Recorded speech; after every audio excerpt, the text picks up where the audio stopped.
Perkenalkan, nama saya Muhammad Wahyu Alfar. Biasanya dipanggil Wahyu. Saya dari SMA Negeri Mojoagung. Saya mengikuti SMA Award melalui cabang monolog dengan tema dan judul yaitu Wajah di Balik Reruntuhan. Selamat menyaksikan.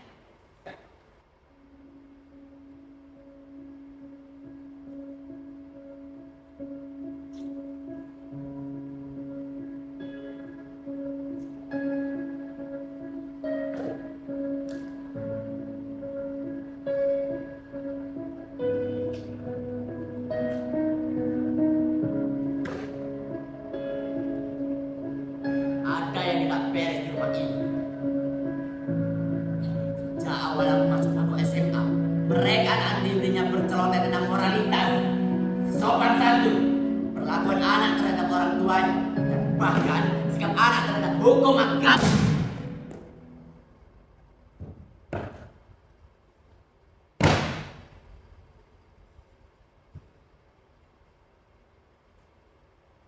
Tentu saja, semua itu mereka lakukan bukan agar aku bisa menjadi seorang yang pandai atau bahkan berdikari, melainkan agar aku bisa meneruskan jalan yang mereka rintis sejak aku masih dalam kandungan.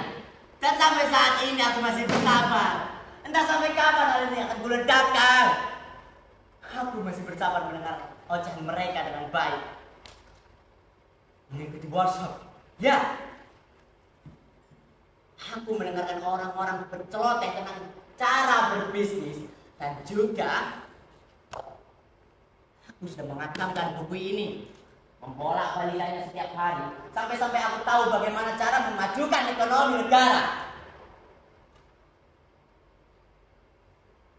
Lalu aku menerima seluruh paksaan mereka untuk masuk ke SMA favorit, yang menurut bukan agar aku bisa belajar dengan nyaman, melainkan agar aku bisa lebih dekat dengan apa yang mereka tambah-tambahkan.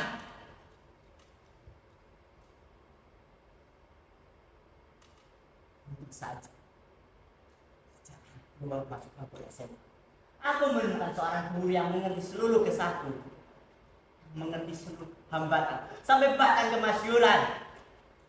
Beliau tahu bahwa diriku adalah anak tunggal dari orang tuaku, yang seharusnya tak memikul beban seberat ini. Beliau berkata, "Ada kalanya kau harus istirahat untuk menjinakkan kembali pikiranmu. Aku akan selalu mendengarkan seluruh apa yang kau bicarakan."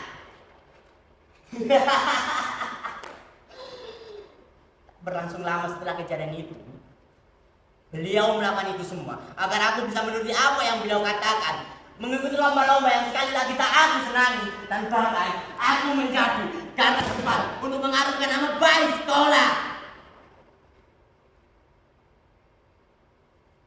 Namun, ketika aku menang, tak ada rasa terima kasih yang keluar dari mulut mereka. Hanya terima kasih. Begitu susahnya kata-kata itu keluar dari mulut mereka.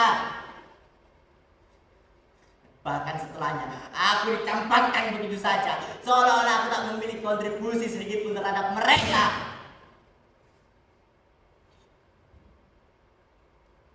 Aku sampai iri hati terhadap teman-temanku. Kenapa tidak mereka saja yang ditunjuk? Kenapa tidak mereka saja yang maju? Kenapa harus aku? Kenapa? Kalian! Kalian bisa menggantikanku kan? Kau juga bisa menggantikanku kan? Sialan! Aku hanya ingin istirahat untuk menjinakkan kembali pikiranku.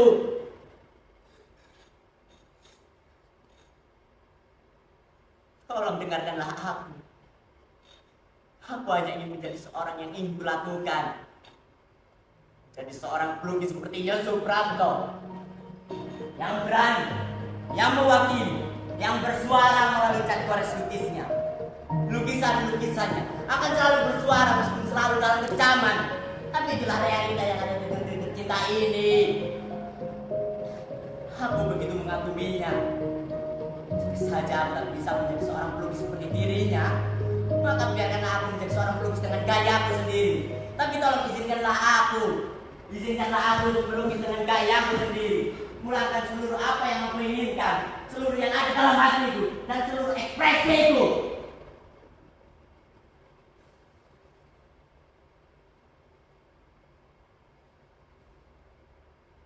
tolong dengarkanlah aku.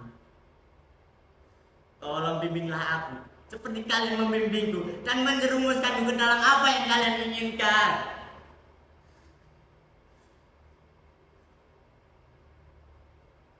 Sekolah diadakan dengan tekanan yang besar. Aku harus menuruti kata orang tuaku.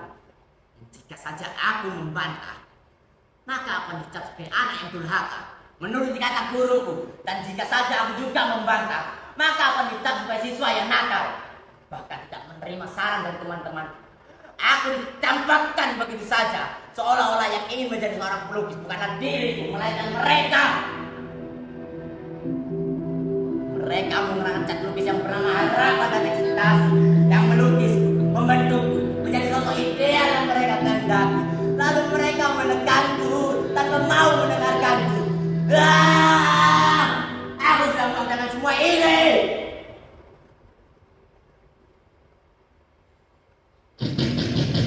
Sialan, itu pasti ayah. Apa yang kau katakan? Kau muak setelah apa yang ayah berikan kepada dirimu. Kau muak begitu saja. Tidak, tidak ayah.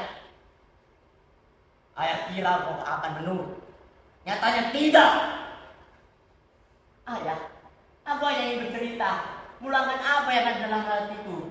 Dan juga, aku benar-benar ingin menjadi seorang pelukis, ayah. Seorang pelukis. Sudah ayah bilang, buang mimpimu itu jauh-jauh. Sudah ayah katakan, setelah kau lulus SMA, kau harus masuk ke universitas yang ayah pilih. Titik.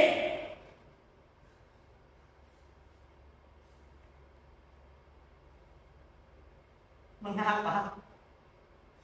Mengapa aku tidak bisa melawan? Seolah-olah aku memang terikat dengan apa yang mereka rencanakan. Seluruh cita-citaku sudah mulai hancur, dan bahkan harapan-harapanku sudah mulai pupus. Aku akan meninggalkan seluruh cita-citaku untuk menjadi seorang pelukis. Dan menuruti apa yang mereka katakan.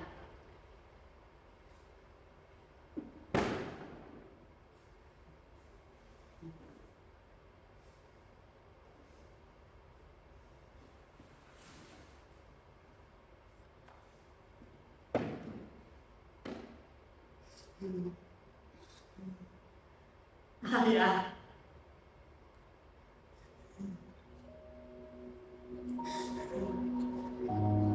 Ibu.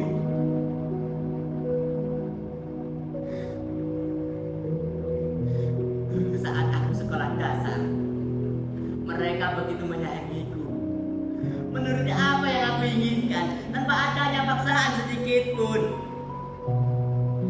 Dan bahkan ketika aku pulang sekolah, aku selalu disambut hangat dan ditanyakan apa yang terjadi di sekolah. Aku begitu mengaguminya, mengagumi apa yang terjadi, dan bahkan aku rindu dengan kasih sayang mereka berikan. Sekarang aku terlempar di ruangan ini, ruangan kotor, busuk, kuman di sela-sela dinding. Di ruangan inilah yang selalu memberikan jalan untuk hidup, menyetujui seluruh cita-citaku.